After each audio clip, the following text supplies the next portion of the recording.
Hola chicos, buenas tardes. Hoy vamos a seguir con los teóricos de fisiología, disculpen, y vamos a desarrollar el tema de sistema endocrino.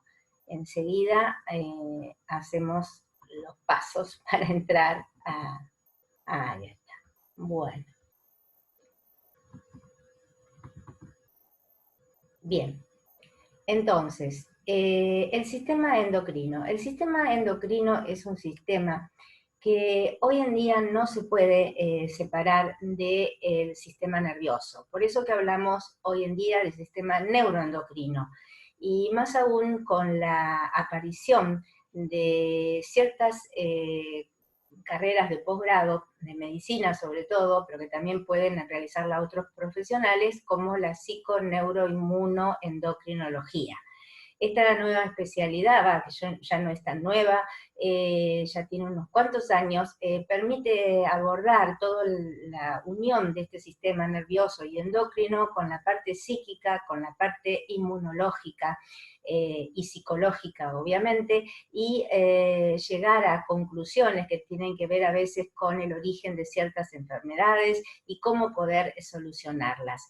Hoy también se vincula mucho todo esto a las neurociencias. Entonces, hablar del sistema endocrino y del sistema nervioso, en realidad es estar hablando de una unidad integradora, ¿sí? Bueno, ¿cuál es la función general del sistema endocrino? Es mantener la homeostasia. ¿Y cómo lo explico? De la siguiente manera, el sistema nervioso es el que se encarga de integrar, controlar, unificar todas las funciones de todos los sistemas y de todos los aparatos o sistemas, como digo bien. Esta función, que es tan general, está asistida por el sistema endocrino.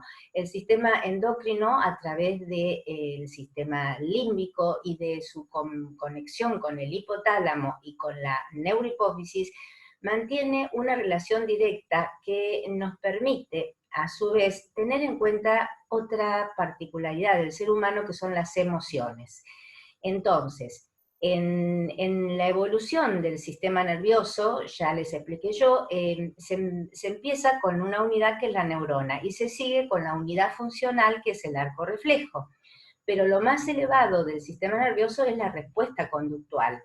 Ahí, en esa respuesta conductual, es donde ya interviene el sistema endocrino con el sistema límbico, el hipotálamo y las emociones. Por eso es que hablamos de un sistema integrador, ¿sí? Y que todo este sistema endocrino lo que trata de hacer junto con el nervioso es mantener la homeostasia, o sea que todas esas relaciones entre todos los aparatos y sistemas, en la integración, en la unión, en que se complementen, se hacen a favor de la homeostasia.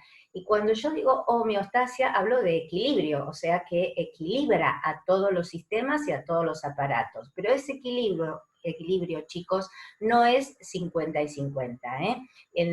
La balanza no está en equilibrio de 50 y 50. Probablemente esté un día así, otro día esté así, otro día así.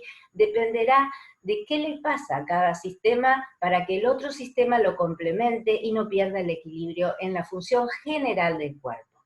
Por eso que la función va a depender de lo que el organismo en este momento esté necesitando para mantener la homeostasia. Pero bueno, en términos generales, ustedes pueden decir que el objetivo principal del sistema endocrino es mantener la homeostasia.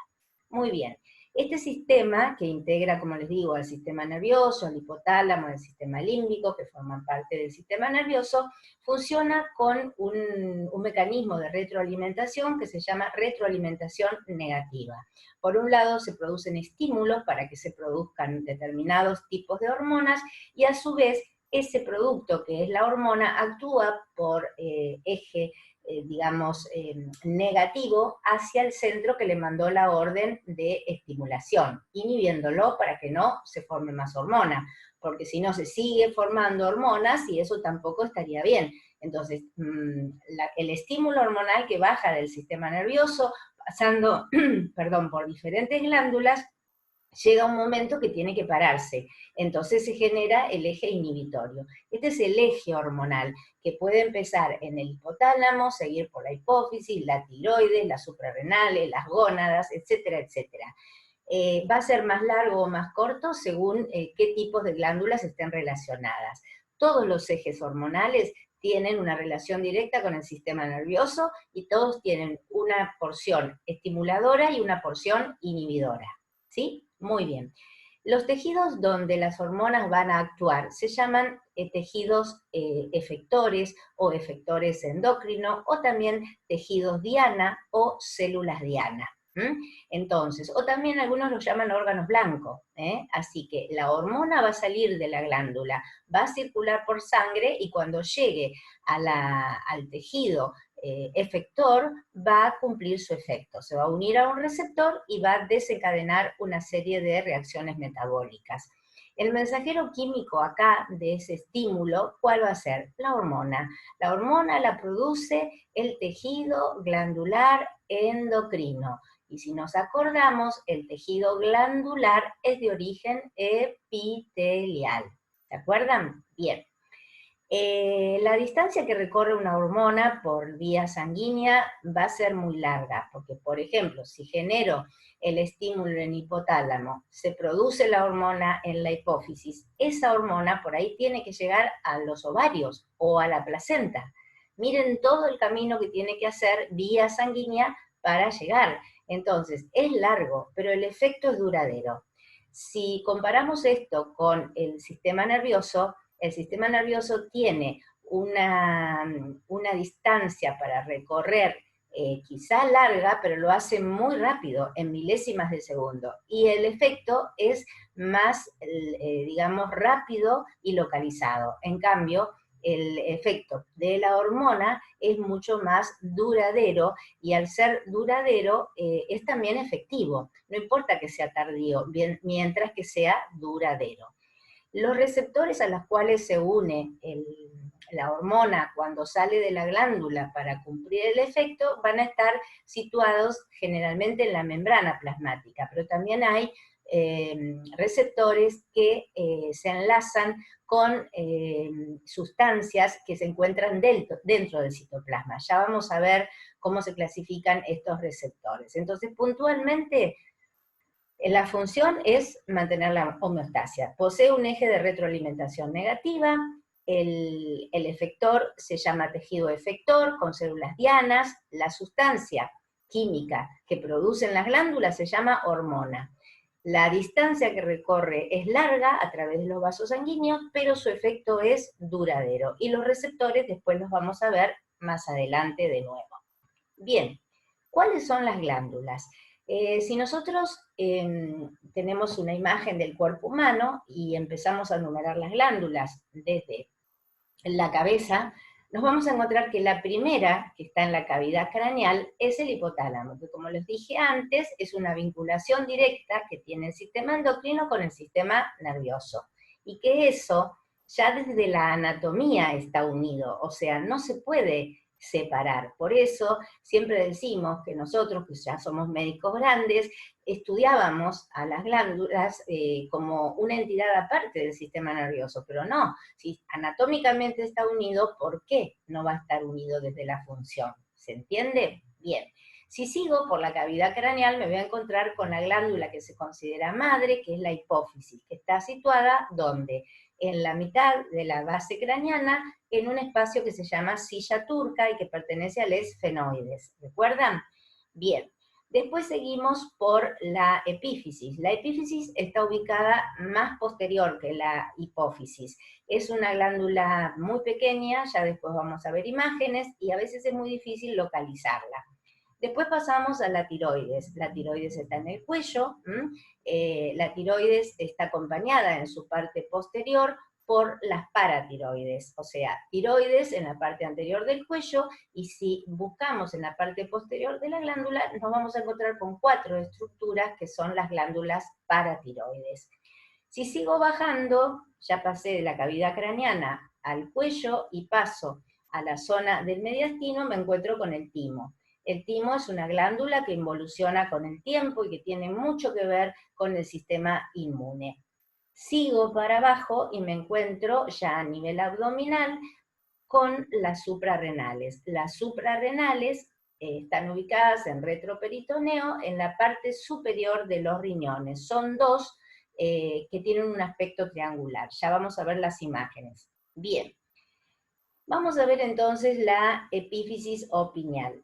Esta es una fotografía de una tomografía donde se ve dónde estaría la pineal. La pineal, como ven, este sería un corte donde se ven los globos oculares y fíjense que estaría a distinto nivel de la hipófisis. Pero bueno, esa sería la ubicación de la pineal. Y estas serían las células, que son los pinealocitos, que son las células que producen la hormona que produce la epífisis, que es la melatonina. La melatonina es una hormona que se encarga de mantener los estados de vigilia. O sea, gracias a la melatonina nosotros sabemos que cuando baja la luz nos tenemos que ir a dormir y cuando el sol sale nos tenemos que despertar. Es como un controlador del ritmo del sueño, tal es así que hoy en día se suelen dar muchas medicaciones alopáticas que incluyen esta hormona para evitar de tomar psicofármacos como el diazepam, por ejemplo. Es mucho más sana y bueno, lo único que como todo la tiene que dar un médico. La hipófisis. La hipófisis, como dijimos, esta foto es malísima, chicos, disculpen, pero bueno, se ve nublada, así que no es que ustedes la vean, se ve nublada. Acá se ve, pero yo la dejo porque es una foto vieja y es muy, muy representativa y muy simple. Fíjense, arriba tengo el hipotálamo que está pintado de color amarronado y abajo tengo la hipófisis. La hipófisis es una glándula que ahora vamos a ver la anatomía, cómo se ve. Está unida, como ustedes ven, ¿a quién? Al hipotálamo. Y francamente esta unión se certifica porque las neuronas del hipotálamo, porque es tejido nervioso, hay neuronas, tienen sus cuerpos en el hipotálamo y los axones se extienden a lo largo del tallo pituitario, o sea, del tallo de la hipófisis, y terminan con sus axones y botones axónicos donde en el parénquima de la hipófisis posterior o neurohipófisis. Si nosotros estudiamos desde la histología la neurohipófisis, la estructura nerviosa que se ve en el hipotálamo se continúa, no hay separación acá, se continúa y termina con los axones y sus vesículas sinápticas en la parte del lóbulo posterior o neurohipófisis. Entonces, acá hay directamente una continuidad del sistema nervioso. Y las hormonas que se forman en estas cuerpos neuronales que están en el hipotálamo van a ser neurosecreciones, porque es lo que produce la neurona. ¿Se acuerdan? Esa neurosecreción va a ir por el axón y se va a depositar en esta zona, en la neurohipófisis, y cuando sea necesario va a ser eliminada al torrente sanguíneo. Entonces, acá hay una característica muy importante que suele preguntarse. La neurohipófisis, ¿qué hormonas produce? En realidad, la neurohipófisis no produce ninguna hormona. ¿Por qué? Recibe las hormonas como neurosecreciones de los cuerpos neuronales que están en el hipotálamo. Entonces, lo que hace con las dos hormonas que se producen en el hipotálamo y son almacenadas, guardadas hasta que sea necesario usarlas en la neurohipófisis, es nada más que almacenarlas. Y estas hormonas son la antidiurética o vasopresina y la oxitocina. Son dos neurosecreciones, que son hormonas. Muy bien. ¿Qué pasa con la hipófisis anterior? El tallo pituitario en la hipófisis anterior tiene otra estructura y la glándula que forma parte del lóbulo anterior, adenohipófisis, es una estructura glandular de origen epitelial, no es de tejido nervioso. ¿Qué es lo que sucede entonces? Las neuronas que producen los factores de liberación, porque acá no se produce directamente la hormona, sino que producen factores de liberación de ciertas hormonas que están, ¿dónde esas hormonas? Están localizadas luego en el lóbulo anterior de la hipófisis, pero para poder formarse necesitan que estos cuerpos neuronales manden la orden para que en la glándula que está dentro de la adenohipófisis se produzcan las hormonas somatotropas, las lactotropas, las gonadotropas y también las melanotropas. Todas estas sustancias que yo les nombro están diferenciadas, digamos, en diferentes estructuras glandulares que las van a producir. Una glándula producirá unas células de la glándula, perdón, van a producir una hormona, otras van a producir otras y así sucesivamente. ¿Cuáles son las hormonas que produce? Ahora las vamos a ver. Primero les quería mostrar esto. Acá tienen la misma imagen, acá se ve la hipófisis, que estaría en la silla turca, acá se ve el hipotálamo, acá estaría la porción posterior, donde se ven los cuerpos neuronales, los axones que bajan por estas líneas, por estas flechas rojas, y terminan ¿dónde? En la neurohipófisis. Entonces, ¿acá qué pasó? La neurosecreción se produjo en estos cuerpos neuronales, baja por los axones y se deposita en la neurohipófisis. Se almacena, no se produce. ¿Quedó claro eso? Y ahora ustedes me van a preguntar, ¿y cómo hace para llegar esa neurosecreción, en este caso oxitocina y antidiurética, a, por ejemplo, el riñón o a la mama o al útero, en el caso de la oxitocina? Van por vía sanguínea, van por capilares sanguíneos. Entonces, se van a volcar estas hormonas que salen de los botones axónicos en estos capilares y por acá van a viajar hasta llegar a el órgano efector. En este caso sería el riñón, uno de ellos, y el otro caso podría ser el útero o la glándula mamaria. ¿Sí? Bien. ¿Qué pasa con la adenohipófisis? La adenohipófisis tiene una estructura diferente a la neurohipófisis, no es nerviosa, es glandular. Entonces, necesita estimular esas glándulas para que produzcan hormonas. No es como la posterior que directamente baja del hipotálamo. Entonces, ¿qué produce las neuronas del hipotálamo que se relacionan con la adenohipófisis? Producen dos factores. Uno es el factor inhibidor y otro es el factor excitador o estimulante. El factor estimulador, ¿qué va a hacer? Va a bajar por este axón de esta neurona, va a llegar, ¿no es cierto?, por vía sanguínea a la adenohipófisis y acá va a decir, bueno, hay que producir somatotrofina, hay que producir gonadotrofina, hay que producir prolactina, etc. Entonces ahí se va a estimular la glándula para producir la hormona trófica, porque en general son hormonas tróficas las que se producen en la hipófisis, ¿sí? Entonces, acá el circuito es totalmente distinto. Para llegar a la adenohipófisis, a la zona glandular, necesito de capilares. Este circuito capilar se llama sistema porta-hipofisiario. Porta-hipofisiario porque une la parte de la hipófisis con el hipotálamo. Es un capilar que es el responsable de llevar entonces los factores estimulantes para formar hormonas en la adenohipófisis. Y a su vez, cuando hay necesidad de inhibir los cuerpos neuronales, en vez de mandar factores estimulantes, mandarían otros factores que dirían no se forme más, no se forme más somatotropa, no se forme más prolactina, no se formen más gonadotrofinas. ¿Entendido? Porque eso tiene que ver con ese eje de retroalimentación que les dije. Por un lado se estimula y por otro lado se inhibe el eje. Muy bien.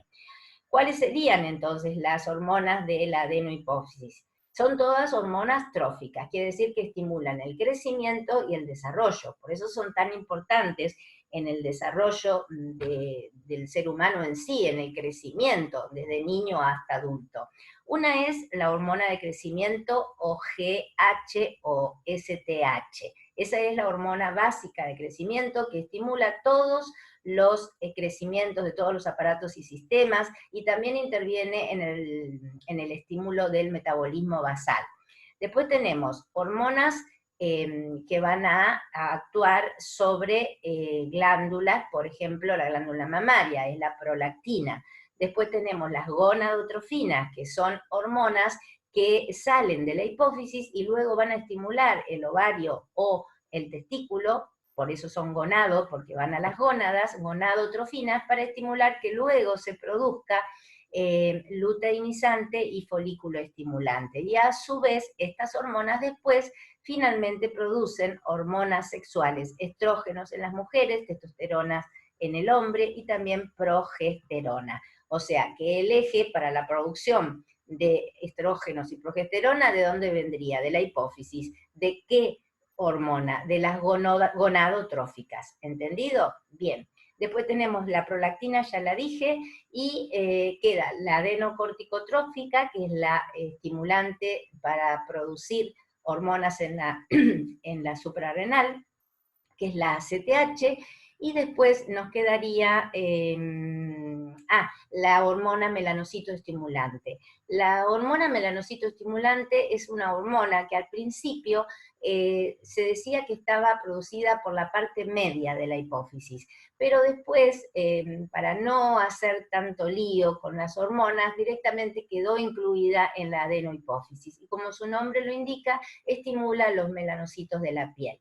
Entonces, esas serían todas las hormonas que se producen en la adenohipófisis. Ahora miren cómo digo, se producen en la adenohipófisis.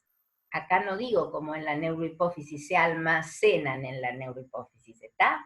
Y una vez que se producen estas hormonas en la adenohipófisis, van a ir a relacionarse con diferentes órganos efectores. De acá, sobre todo, de esta zona que es la adenohipófisis, surgen los principales ejes hormonales, Muy bien.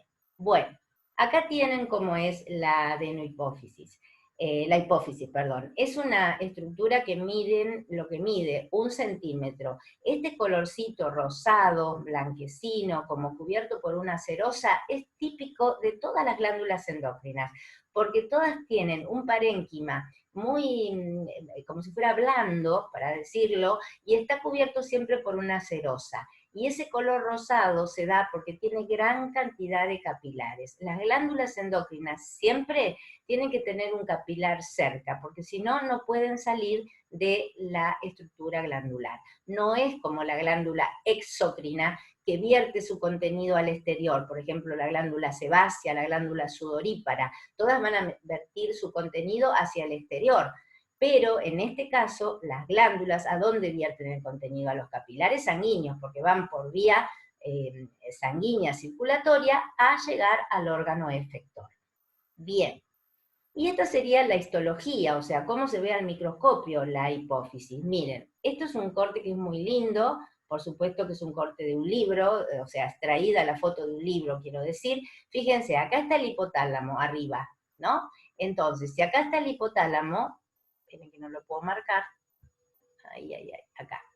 El hipotálamo es muy difícil ver cómo se va a continuar, pero si yo acá veo hipotálamo, esto también es tejido nervioso, y esto que se continúa acá es el tallo que está cortado. Es muy difícil, ustedes imagínense que cuando uno corta la glándula que mide 1 centímetro, va a ser cortes seriados, y a veces cuando cortan para el microscopio no le dan justo al medio donde está el tallo, entonces a veces queda cortado, como en este caso, ven, está cortado acá en el medio, pero continúa, o sea que la celularidad que tengo acá en el hipotálamo estaría representada por el mismo tejido que llega hasta la pars nerviosa, donde llegarían los axones, no los cuerpos neuronales. Los cuerpos neuronales están acá, en el hipotálamo. Los axones viajan y llegan acá y vuelcan acá las neurosecreciones, que cuáles eran la antidiurética y la vasopresina. Muy bien. ¿Qué pasa con la adenohipófisis? La adenohipófisis es la parte donde se forman las hormonas tróficas que les nombré. Esta parte es netamente glandular, o sea, acá hay glandulitas, y si ustedes miran, hay como estructuras que parecen luces, ¿no es cierto? Esas zonas que parecen luces muy chiquititas están formadas por células que van a formar las hormonas de crecimiento, la hormona prolactina, la melanocitoestimulante, la gonadotrófica y la ACTH. Todas esas hormonas se van a producir acá, que quede claro, no vienen de arriba, pero el estímulo para que en la adenohipófisis se produzcan las hormonas, sí tiene que venir del hipotálamo, ¿está? Y por vía sanguínea, no por el axón, tiene que llegar acá. Y una vez que se producen estas hormonas, que son todas tróficas, salen a la circulación y van a actuar sobre los órganos efectores.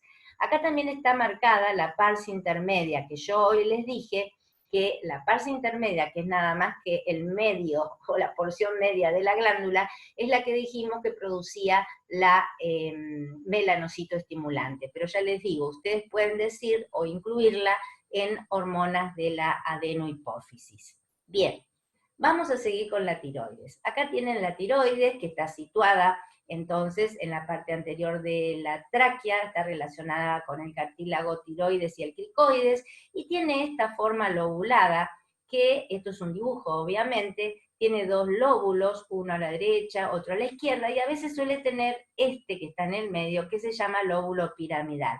Se lo describe prácticamente en casi todos los hallazgos anatómicos de la tiroides, pero no pasaría nada si no tiene el lóbulo piramidal, ¿entienden? Suele ser un hallazgo y hay que describirlo, pero no incide que no lo tenga. La glándula tiroides, entonces, se aborda siempre por el cuello. Acá, ustedes imaginen que este señor tiene la cabeza acá y acá tiene el resto del cuerpo. Tiene el cuello en hiperextensión, o sea, está estirado hacia atrás. El corte que se hace acá se ve la piel, se ve el tejido adiposo, y esto que se ve acá es la glándula. De este lado todavía no se sacó la cápsula, entonces este pedacito sería la glándula tiroides, ¿sí? Vamos a ver ahora, acá se ve que extrajo una pequeña porción de tejido, que puede ser un nódulo de la tiroides, es muy común la patología tiroidea. Yo siempre les comento en las clases a ustedes, cuando tengo la suerte de verlos y estar con ustedes, que en la jerga popular la gente normalmente dice, ay, tengo tiroides, ¿qué voy a hacer? Y yo los miro y me da risa, pero no para menospreciarlo, sino porque digo, la tiroides la tenemos todos. El asunto es que esa tiroides funciona en más o funciona en menos. De ahí que tenemos un hipertiroidismo o un hipotiroidismo, pero todos tenemos tiroides. Si no tenemos tiroides, tendríamos serios problemas y tendríamos que tomar de por vida la medicación. ¿Se entiende? Entonces, nada, la tiroides la tenemos todos, por favor. O sea que cuando alguien les diga, tengo tiroides, ¿qué problema? En realidad no es el problema tener la tiroides, sino que la tiroides está funcionando mal. Eso es lo que el paciente quiere decirnos, ¿no es cierto? Bueno, la tiroides entonces tiene esta estructura al microscopio, que son folículos, se llaman folículos, y que estas estructuras que se ven de los folículos, que son como nodulitos, adentro tienen una sustancia que se ve acá de color rosado, amorfa, que es la sustancia precursora de las hormonas tiroideas. Se llama esto que está acá tiroglobulina, y las células estas que están alrededor son las responsables de activar la tiroglobulina y formar la T3 y la T4. La T4 que es la levotiroxina y la T3 que es la triiodotironina. Triiodotironina o tetraiodotironina. La T4 es la que es más efectiva en la función metabólica. La T3 y la T4 actúan muchísimo regulando e interviniendo en el desarrollo de también las funciones metabólicas generales. Por eso se dice que controla el metabolismo basal. Metabolismo basal de una persona en reposo, y el metabolismo se va modificando de acuerdo a cómo están actuando los diferentes sistemas y aparatos. Pero también, aparte de la T3 y la T4, que se producen a expensas de esta sustancia, que es la tiroglobulina, hay unas celulitas acá en el medio que producen otra hormona, que es la calcitonina. Entonces, la tiroides no solo produce la T3 y la T4, sino que también produce la calcitonina. Y la calcitonina, chicos, es una hormona antagónica de la paratormona. ¿Qué quiere decir antagónica? Que actúa en forma complementaria, pero opuesta a la paratormona, y que básicamente las dos la calcitonina de la tiroides y la paratormona, que ahora vamos a ver dónde está, actúan controlando el metabolismo del calcio y del fósforo. Por eso es tan importante, sobre todo para las mujeres, que tengamos un buen nivel de estas dos hormonas para no tener problemas con el calcio de los huesos, ¿sí? Entonces, tiroides, T3, T4 y calcitonina. Muy bien. Acá tienen las paratiroides. Hoy les dije que cuando nosotros damos vuelta, entonces la tiroides, y la vemos en la parte posterior, acá tendríamos los anillos traqueales en la parte posterior, acá está el ligamento posterior, ¿no es cierto? Entonces, acá podemos observar los dos lóbulos, el derecho en este caso y el izquierdo, y sobre esos lóbulos vamos a encontrar estas pequeñas glandulitas que tienen el tamaño de una arveja, de un grano de choclo, y que son amarillitas, rosadas, y son las paratiroides. Normalmente hay 4, pero puede haber alguna más o alguna menos. Y si ustedes tienen que hacer una intervención quirúrgica por algún problema de la tiroides y sacan un lóbulo, o sea, lo sacan y queda la otra mitad de la tiroides con 2 paratiroides, la persona puede seguir su vida totalmente normal. Lo que sí se recomienda siempre que hay que tener mucho cuidado cuando se opera la tiroides para no eliminar todas las paratiroides. En lo posible, tratar de dejar alguna para que siga cumpliendo con su función. Bien. Sigo bajando por el cuello, ya vi la tiroides y las paratiroides, y las paratiroides que producen paratormona. Esa es la hormona que dijimos que era la antagónica de la calcitonina que producía la tiroides. Pasamos al timo. El timo es una glándula que se sitúa en la parte anterior alta del mediastino. Es una glándula que involuciona con la edad. Se cree que ya personas de 40, 50 años no tienen timo, o a lo sumo puede quedar algún resto de glándula con tejido adiposo. Se habla entonces de que el timo sufre una involución en el tiempo normal porque deja de ser necesario para la función que fue creado. El timo, que tiene esta forma también media similar a la tiroides, no son como lóbulos, un lóbulo derecho, un lóbulo izquierdo, un extremo superior, un extremo inferior, esto es bien anatómico, tiene la función básica de participar en el desarrollo del sistema inmune. ¿Por qué? Porque cuando se va desarrollando todo el sistema sanguíneo y se producen la serie roja y la serie blanca en un niño, estamos hablando del comienzo, ¿no es cierto?, de la formación del sistema inmune, se forma también la línea linfoblástica, que sería el origen de los linfocitos. Los linfocitos son los que van a aumentar siempre que nosotros tenemos un antígeno que entra a nuestro cuerpo y tienen que emitir una respuesta. Esa respuesta puede ser formando anticuerpos o interviniendo en forma de ataque sobre las células que nos están atacando. Entonces, esa inmunidad de formación de anticuerpos o de defensa celular son los dos tipos de inmunidades que se desarrollan. La inmunidad humoral, que sería la que forma anticuerpos, y la inmunidad celular, que es la que ataca células. En el caso de los linfocitos van a ser linfocitos B, linfocitos T y linfocitos NK. Los T, que se originan todos de la misma madre, que es un linfoblasto, van a venir a madurar justamente al timo. Entonces, mientras el timo es T, los linfocitos T van a pasar por el timo, van a madurar y después van a seguir circulando o quedando en reserva en los órganos linfoides para salir a la circulación linfática cuando haya un agente tóxico o un antígeno que nos está alterando nuestro sistema inmunológico. ¿Entendido? Una vez que se desarrollan todos los linfocitos T, los T van a reservarse, sobre todo en los ganglios linfáticos, y algunos van a ir a reservarse en el vaso, pero la mayoría va al ganglio linfático, y el resto permanece, mejor dicho, en el timo hasta que el timo involuciona. Muy bien. ¿Por qué les puse el timo acá en glándulas endocrinas si les estoy hablando de la inmunidad? Me dirán ustedes, y si les hablé de los linfocitos T, porque también produce hormonas el timo. Las hormonas que producen son todas estas, de las cuales básicamente la timulina, la timosina y la timoestimulina son las que se encargan del estímulo para la maduración de los linfocitos T. Pero fíjense que también hay otras hormonas, ¿eh? Por ejemplo, si hay una timoestimulina, va a haber una timomodulina. Esta va a estimular y esta va a frenar o a inhibir, ¿eh? Y también, como la capacidad del timo es limitada, tiene que haber mucho estímulo para que se produzca la transformación. Entonces va a haber también hormona estimulante de los linfocitos. O sea que básicamente, las hormonas que produce el timo tienen que ver con qué cosa, con la maduración de los linfocitos T y organizarlos para que luego vayan a reservarse en otros órganos linfoides y estén atentos para cuando tengan que actuar en la defensa en el sistema inmunitario.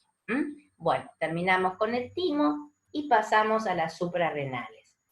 Las suprarrenales son, dijimos, dos glándulas que se encuentran ubicadas ¿dónde? En el retroperitoneo, por encima de los riñones. Estas dos glandulitas son como capuchones, son muy chiquititas y como ustedes la ven, tienen una estructura como si fuera de gorro frigio. Así se las define en los libros de anatomía, ¿no? Y al corte, la glándula suprarrenal tiene dos sectores, una parte periférica o corteza y una parte central o medular. ¿Y por qué es importante esto de conocer que la glándula adrenal tiene, porque es suprarrenal o adrenal? Por favor, chicos. Una vez me pasó, se los cuento, ya que hago como si ustedes estuvieran ahí, de hecho deben estar en algún momento. En un examen, un alumno, yo le pregunté, bueno, háblame de la glándula adrenal. Y no me sabía decir, y le digo, pero la tenés que saber, es una glándula sumamente importante. Y dice, ay, no la conozco. Y le digo, ¿y si te digo suprarrenal? Ay, sí. Y le digo, bueno, es lo mismo. No pueden llegar a un examen final sin saber que suprarrenal o adrenal es lo mismo, chicos.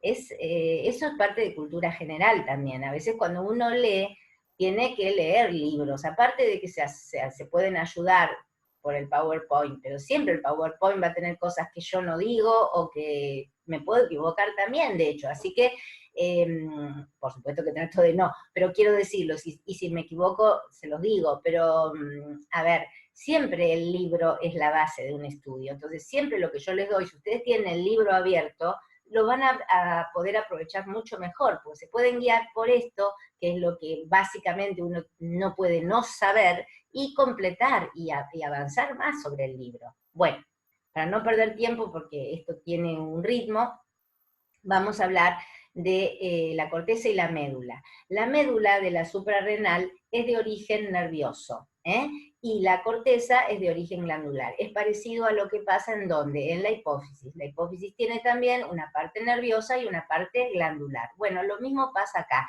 con la diferencia que el origen de la parte medular de la suprarrenal o adrenal es la cresta neural, se origina de la cresta neural. Bien, vamos a ver entonces la anatomía, cómo es la anatomía de las suprarrenales. También está nublada, Son entonces como dos triangulitos, dos gorros frigios, que tienen una base más ancha y después tienen vértices como triángulos. Y esto es la histología. La histología es por ahí más complicada, pero ¿qué es importante de esto? Ver que hay una zona más periférica o glomerular, una zona central o fascicular y una parte reticular o profunda. Habría tres zonas a describir. No va, o sea, yo les pongo esto por interés general para que ustedes vean cómo se ve al microscopio, pero lo importante es ver esto. Esto que ven acá serían las tres capas. Tengo entonces, por un lado, la zona glomerular, llamada también glomerulosa, es lo mismo, la zona fasciculada y la zona reticular. Y después acá abajo tengo la médula, porque la médula es parte de la glándula. Entonces, tiene una corteza, vuelvo a repetir, formada por la zona glomerular, la zona fascicular y la zona reticular, y una médula, y relacionada siempre con vasos sanguíneos, porque si no, las hormonas no tienen por dónde salir, acuérdense siempre. Bien, ¿qué se produce en la zona glomerular? Los mineralocorticoides. ¿Cuáles son los mineralocorticoides? Básicamente es la aldosterona y la desoxicorticosterona, ¿sí? Entonces, mineralocorticoides. A nivel de la zona fascicular se producen los glucocorticoides. Los glucocorticoides son el cortisol y la corticosterona. El cortisol es el más importante junto con la aldosterona en la zona glomerular. Y por último, en la zona reticular se producen andrógenos o sus derivados, como son la dehidroepiandrosterona, que se escribe DHEA, y se conoce generalmente como la hormona de la juventud. Normalmente se mide en sangre para ver cómo está la vitalidad de un individuo en determinada etapa de la vida. Cuando la dehidroepiandrosterona empieza a bajar, quiere decir que hay muchos signos de envejecimiento en ese cuerpo humano, ¿entendido? Por eso, o sea, cuando uno llega a cierta edad y te piden la DEA, se llama DEA porque es DHEA, dehidroepiandrosterona, uno dice, uy, me está midiendo a ver cómo estoy en cuanto a mi parte general biológica, si estoy envejeciendo o no, ¿no? Bueno, y por último, entonces tengo, vuelvo a repetir, básicamente aldosterona, cortisol y derivados de los andrógenos, como son la DEA y la androstenediona, y llegamos a la médula. Y en la médula, como es de tejido nervioso, se forma básicamente dos neurosecreciones que son la adrenalina y la noradrenalina. La adrenalina y la noradrenalina, como ustedes ya saben, son neurotransmisores que actúan en el sistema nervioso simpático. Por eso se dice, chicos, que cuando uno está en estrés, en una situación de huida o estrés, no solamente el simpático está funcionando a 1000, sino también la médula adrenal, porque se dice que la médula adrenal durante las situaciones de estrés se exprime. Entonces habría más cantidad de adrenalina circulando cuando uno está pasando una situación de estrés. Bien, seguimos. Pasaríamos ahora ya a la zona abdominal y llegaríamos al páncreas. El páncreas tiene una parte exócrina y una parte endocrina. Está acá. El páncreas está situado, enmarcado por el duodeno, tiene una cabeza y tiene un cuerpo y una cola, ¿sí? Es un órgano fundamental para la digestión. Las enfermedades del páncreas que afectan la digestión de este jugo, por este jugo gástrico, pancreático tan importante, producen serias enfermedades como son las pancreatitis. Y las pancreatitis te pueden llevar a terapia intensiva, incluso uno se puede morir por una pancreatitis. ¿Por qué? Porque las enzimas que tiene este jugo pancreático son altamente erosivas y producen lesión de todo lo que tocan. Entonces, si por algún motivo el jugo pancreático, en vez de estar drenando a el duodeno para ayudar a la absorción, acá, al duodeno para ayudar a la absorción de los nutrientes, cae por ahí al peritoneo o rompe la pared del duodeno y sale para afuera, estamos en presencia de un cuadro muy serio y entonces el paciente está muy comprometido, ¿sí? Pero bueno, a nosotros nos interesa, acuérdense que el conducto pancreático se llama conducto de Wirsum, ¿sí? Y que este conducto de Wirsum, ¿se acuerdan? Desemboca junto con el colédoco en la segunda porción del duodeno, en el esfínter de Oddi, en la ampolla de Vater. Esto es muy importante porque, por un lado, el colédoco va a traer sales biliares y por otro lado el jugo pancreático va a traer una serie de enzimas que van a cumplir con la última parte de la digestión y van a empezar el proceso de absorción a nivel de las vellosidades del intestino delgado, que después si llegamos a ver aparato digestivo lo vamos a ver. Muy bien.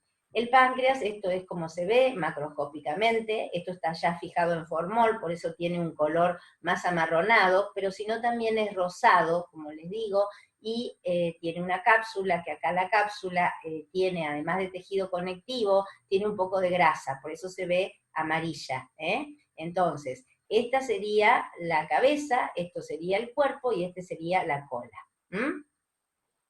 Acá se ve la microscopía, o sea, cómo se ve al microscopio óptico. ¿Por qué se los muestro? Siempre, aparte de ser importante para mí que lo vean, es para ver dónde se cumple la función, cuáles son las células que van a producir hormonas. Fíjense que acá, simplemente con mirarlo, ustedes se dan cuenta que hay acá una zona más clarita y acá hay otra zona más clara, y que el resto está teñido más fuerte. Bueno, les cuento. Estas zonas más claritas es lo que representa la porción endocrina del páncreas y se llaman islotes de Langerhans. El resto del parénquima que ven acá, pancreático, produce todo esto jugo pancreático. ¿Saben cuánto se produce de jugo pancreático por día? 1,5 litros. Entonces, si uno mira el páncreas y mira la relación de las células que forman la parte endocrina con las células que forman la parte exócrina, es mucho mayor la porción de células que producen el jugo pancreático que las que producen hormonas, ¿sí? Bien, los islotes de Langerhans entonces son los que van a producir las hormonas. ¿Y cuáles son estas células? Las células que están dentro del islote y son las que van a producir las hormonas son 4 tipos de células. Las células alfa, las células beta, las células delta y las células gamma. Gamma o PP. Las células alfa son las que producen glucagón. El glucagón es el opuesto a la insulina. Si la insulina es hipoglucemiante, el glucagón es hiperglucemiante. ¿Entendido? Acá se ve en las células de este tipo, son estas células chiquititas, que están acá marcadas, serían las células alfa. Esto sería un islote, ¿sí? Entonces, la función de las células alfa es producir glucagón. El glucagón es el antagónico de la insulina, o sea que es hiperglucemiante. Pasamos a las betas. Las betas son las que producen insulina y la insulina es hipoglucemiante. Estas células beta, que ahí están marcadas con una flechita, por supuesto que esto es a nivel ilustrativo, representan un gran porcentaje de células dentro del islote de Langerhans. Y esto es importante, ¿por qué? Porque la insulina es una hormona que tiene una importancia fundamental en el metabolismo de los hidratos de carbono, y regular la glucemia, que es una de sus principales funciones, tiene que estar siempre bien esta función, porque puede llevar a serios desequilibrios. Inclusive, ustedes saben que la insulina se mide, la glucemia, perdón, se mide en diferentes patologías, se mide normalmente en las embarazadas, se hacen controles normales todos los años, y bueno, y si uno tiene la desgracia de no tener insulina o de tener una insulina insuficiente, tiene diabetes, y la diabetes es una enfermedad crónica, metabólica, muy grave. Entonces, bueno, por eso es que hay en el islote más cantidad de células que forman insulina que las que forman glucagón o la otra hormona que ahora vamos a ver. ¿Entendido? Pasamos a las células delta. Las células delta secretan somatoestatina. La somatoestatina es una hormona que interviene en la regulación de la liberación de glucógeno hepático. Es una, como verán, también tiene que ver en cierta manera con la regulación que hace la insulina y el glucagón con la glucemia. Están relacionadas entre sí. Y las células PP, que serían las células gamma, secretan péptidos o polipéptidos pancreáticos, que todos son polipéptidos que van a participar de la digestión.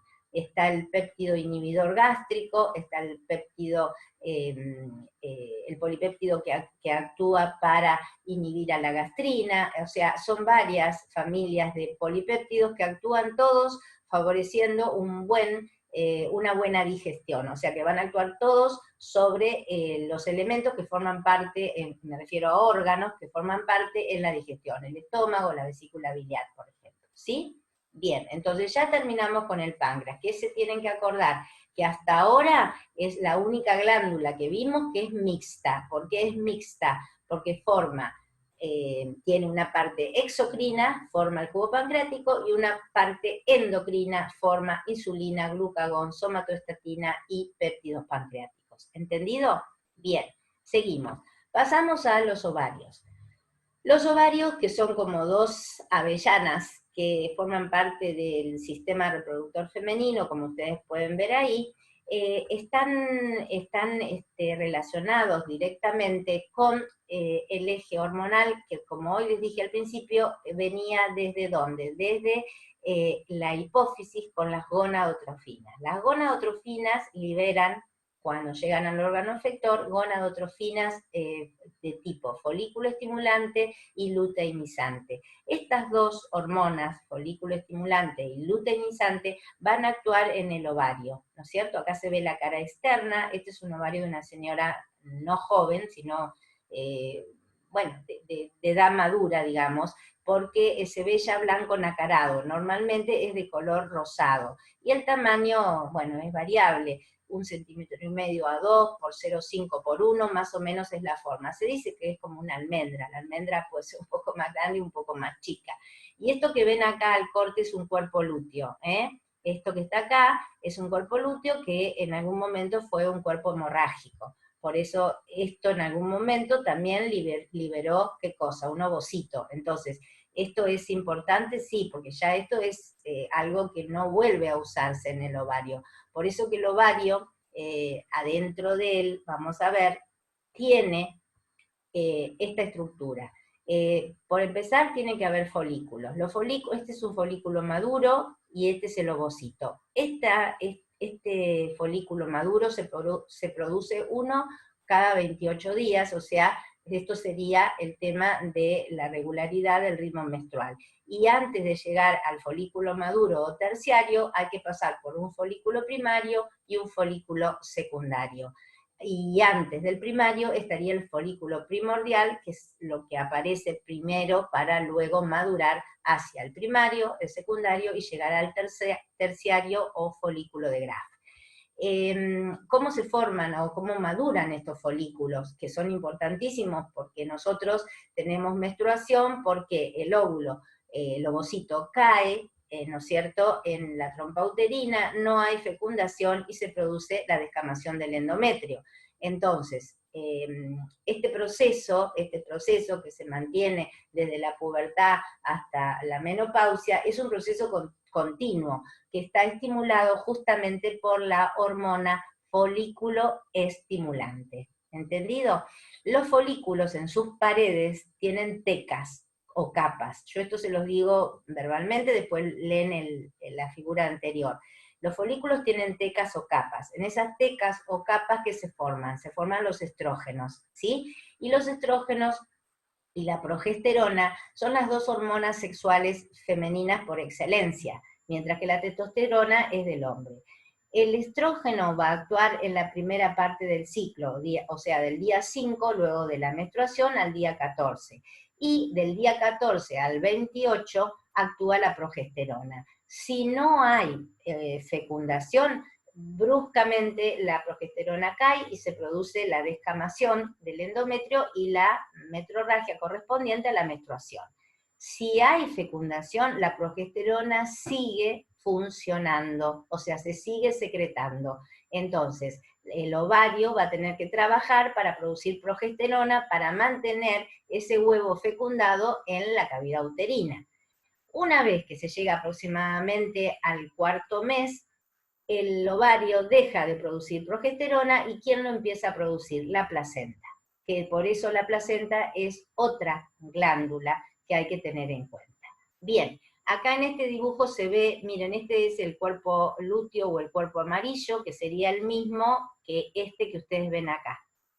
Este que ustedes ven acá sería este que ustedes ven acá.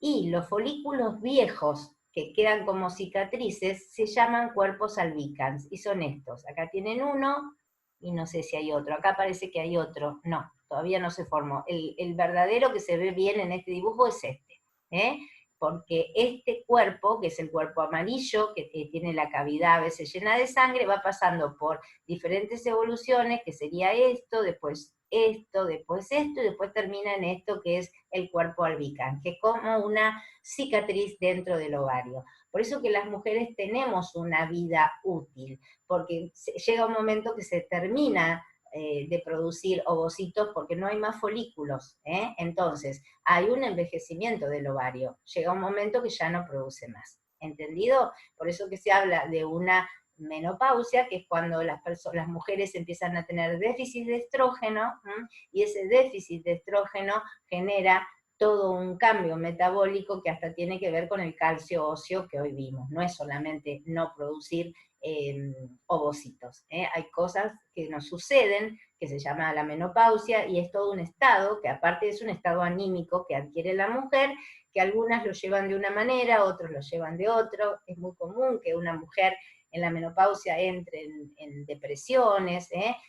Las hormonas, como les digo, tienen mucho que ver con la emoción. Entonces, todas estas cosas son justificables. Entonces, hablamos del ciclo menstrual femenino, les dije entonces que la primera parte está controlada por los estrógenos, la segunda parte por la progesterona. La ovulación, o sea, cuando este ovocito que tengo en este folículo de Graf o folículo terciario o maduro es liberado hacia la trompa uterina, se produce en el día 14. Siempre que ustedes miran su ciclo menstrual, calculen su ovulación del día 14, 2 o 3 días antes, 2 o 3 días después, que es lo que se puede desviar, siempre que no tomen anticonceptivos, porque ya cuando toman anticonceptivos, su ciclo hormonal va a estar alterado y no pueden controlárselo, digamos, si quisieran controlar los días de la ovulación.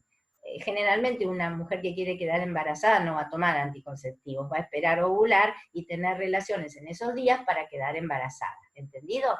Bien. Pasamos ahora entonces recuerden que el ciclo menstrual dura 28 días, la menstruación son 5 días, y de ahí en más tienen la fase primera o estrogénica y la fase segunda o progestacional, según actúe el estrógeno o según actúe la progesterona. En los testículos es lo mismo, o sea, los testículos tienen también que producir hormonas, y la hormona que producen es la testosterona, que es la hormona sexual de excelencia para el hombre, como es para la mujer el estrógeno, ¿sí? Los testículos están ubicados por fuera de la cavidad abdominal y están sostenidos en una bolsa que se llama escroto. La función de los testículos es doble. Por un lado, producir testosterona, y por otro lado, producir espermatozoides. El espermatozoide es la célula que se va a unir al ovocito para producir un nuevo ser. Entonces, la formación de estos gametos femeninos y masculinos permite que la especie humana se reproduzca. ¿Entendido? Es importantísimo para la reproducción de los seres humanos. Bueno, la cantidad que se produce aproximadamente de espermatozoides, fíjense, es muchísimo. Las mujeres ovulan una sola, a veces puede haber alguna alteración que pueda ovular 2 folículos al mismo tiempo, pero es muy raro, generalmente es un solo ovocito que se libera.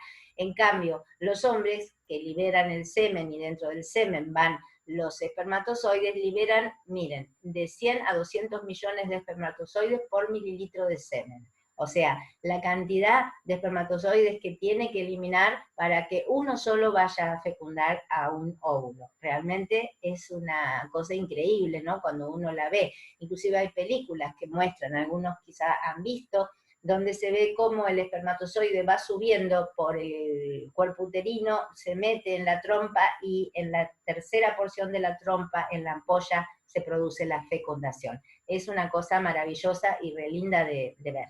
Bueno, por un lado entonces produce espermatozoides, o sea, la espermatogénesis, y por otro lado produce testosterona. Acá tienen una macroscopía, también está nublada, pero bueno, acá estaría el cuerpo testicular, acá estaría el epidídimo, y acá vendría el cordón espermático. Esta túnica cerosa cubre el testículo y lo mantiene, como les dije, en el escroto a temperatura fuera del abdomen, porque es la temperatura que los espermatozoides se pueden conservar y estar sanos.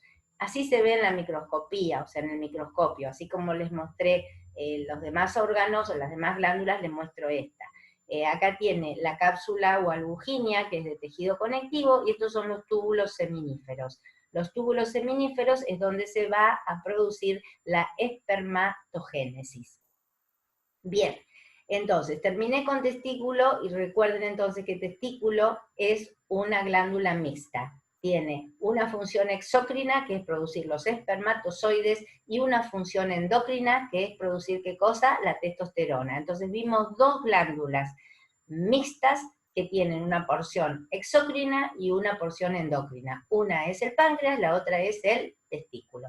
Y vamos a pasar a la placenta para terminar. La placenta, como ustedes la ven acá, esta es una foto real, tomada en el hospital, donde se ve la placenta con la cara fetal, que es de color azulado, y la cara materna, que es de color rojiza, y que tiene una estructura que se llaman cotiledones. Acá la cara fetal se continúa con las membranas, estas son las membranas, acá hay sangre, no, esta sería la membrana que se llama membrana corioamniótica, que sería cuando se rompe esta membrana, es donde pierde el líquido amniótico, e inmediatamente la señora tiene que ir al obstetra o a la clínica, porque ya, entre comillas, se dice, se rompió la bolsa y el bebé puede nacer, ¿entendido? Acá se ve el cordón, fíjense, acá se ve que sale el cordón. El cordón no siempre está en la parte media, puede estar lateral, eso no influye para nada. Una cosa importante que les quiero decir, cuando se produce la salida de la placenta, que es después que nace el bebé, se produce lo que se llama alumbramiento. Cuando sale la placenta se llama alumbramiento, y el alumbramiento es sumamente importante y hay que esperar a la paciente a que haga el alumbramiento. ¿Por qué? La cara materna, usted piense que está pegada al útero en el endometrio. Entonces, puede ocurrir que a veces estructuras de la cara materna, que son los cotiledones, quedan pegados en el endometrio. Si esa estructura, que son los cotiledones, quedan pegados en el endometrio y nadie se dio cuenta de que pasó esto, por eso hay que observarla, así como ustedes ven que se observa la cara fetal y la cara materna, eso se hace cada vez que hay un nacimiento. Entonces, hay que fijarse que esta cara, que es la cara, como les dije, materna, tenga todos los cotiledones y no haya ninguna zona erosionada. Si están todos los cotiledones, está todo bien, la mamá se va a recuperar perfectamente, pero si alguna quedó, alguna zona erosionada, o se dan cuenta que le falta un trozo de placenta, hay que inmediatamente hacer un raspado para sacar el resto de placenta que queda adentro. ¿Por qué? Porque eso adentro, después del parto, genera una sepsis y se puede morir la paciente. Por eso que es muy importante el alumbramiento, que el alumbramiento es de la placenta, no es del bebé. El bebé es el parto, el nacimiento, y el alumbramiento es la salida de la placenta. La placenta, acá la ven mejor, se ve perfecto acá la cara fetal, estos son los vasos sanguíneos que hacen la comunicación pero no unión de la sangre materna y la sangre fetal, y acá tienen el cordón umbilical, que está formado por un tejido conectivo embrionario, ¿se acuerdan? Un tejido conectivo de tipo mucoso. Bueno, y acá tienen las funciones de la placenta. Ustedes después las leen tranquilas, no hay problema, se los dejo a ustedes para que la lean. Y acá tienen cómo se ve al microscopio la placenta. La placenta, entonces, básicamente la hormona es la gonadotrofina coriónica humana, que es la hormona que hay que controlar en el embarazo, ¿no es cierto? Es una hormona producida por la placenta, por estímulo de las gonadotrofinas que vienen también de la hipófisis. Miren hasta dónde llega. Entonces, lo que ven acá son las vellosidades placentarias. Esto es una placenta que está bien, que no tiene signos de envejecimiento, que aparentemente la circulación entre la mamá y el bebé está bien, no hay lesión, no hay envejecimiento de esta placenta, ni tampoco hay hematomas. Entonces es una placenta aparentemente normal. Bueno, vamos a parar un poquito acá para después seguir con la clasificación de las hormonas según su función, porque si no se va a hacer muy largo y es un tema que requiere que ustedes lo puedan ir leyendo de a poco. Bueno, chicos, les mando un cariño y espero les guste y seguimos, cuando más pronto pueda les mando la segunda parte de endocrino. Cariños, chaucito.